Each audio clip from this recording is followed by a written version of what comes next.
اور تحصیل ہوگی اور ضلع گجرات، یعنی کہانی سنیے گا، بہت مزیدار ہے۔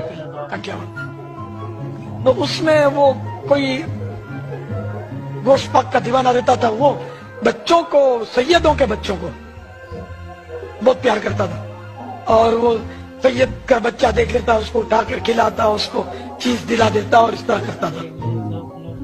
اس کا انتقال ہو گیا تو وہ لوگ اکٹھے ہوئے تھے جو عزیز رشتے دار، تو اچانک یہ اٹھ بیٹھا تھا، لوگ تو بھاگنے لگے، یہ کیا ہو گیا؟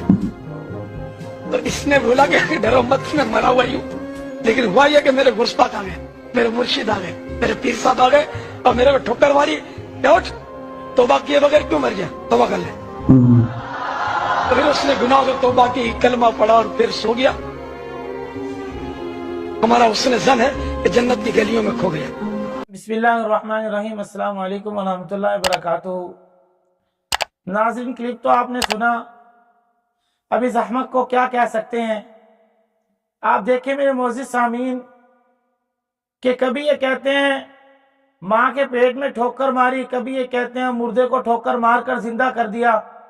یہ شیخ عبد القادر جیلانی رحمہ اللہ کے بارے میں مجھے تو لگتا ہے انہوں نے پوری زندگی ان کی صرف یہی پڑھا ہے، فلاں کو ٹھوکر ماری، یہ کر دیا، اس کو ٹھوکر ماری، وہ کر دیا، یہ کر دیا یا وہ کر دیا۔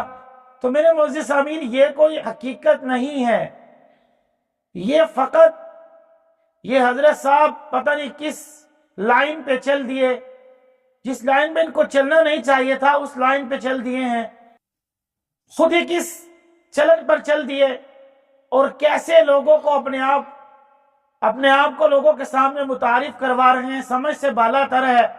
کبھی تو ان کے کوئی مبلغ یہ کہتا ہے کہ ٹھوکر مار کر یہ زندہ کر دیا، یا ٹھوکر مار کر والدہ کو کنڈی کھولنے سے منع کر دیا۔ حیرانگی والی بات ہے، عقل بھی اس بات کو تسلیم نہیں کرتی کہ اگر اس طرح مردے زندہ ہو جاتے تو پتہ نہیں کتنے لوگ توبہ کر لیتے۔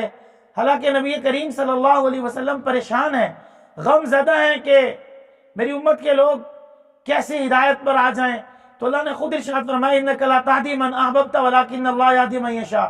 میرے محبوب آپ پریشان نہ ہوں، جو آپ کے پاس ہیں حضرات صحابہ کرام، ان پر آپ محنت کیجئے، ان کو بتا دیجئے۔ آپ نے سورۃ عبس کا شان نزول تو پڑھا ہی ہوگا کہ ایک اعمى آدمی یعنی بلائنڈ آدمی کو نبی کریم صلی اللہ علیہ وسلم نے تھوڑی دیر کے لیے آپ کو دیکھ کر جو ہے اس صحابی رسول کو عبداللہ بن ام مکتوم کو دیکھ کر ٹیوری چڑھائی تھی، تو انہوں نے خود فرما دیا ابسا وتولا، آپ اس پر محنت کیجئے، اس کو سکھائیے، بجائے اس کے کہ آپ کفار کے سردار کے پیچھے پڑ جائیں۔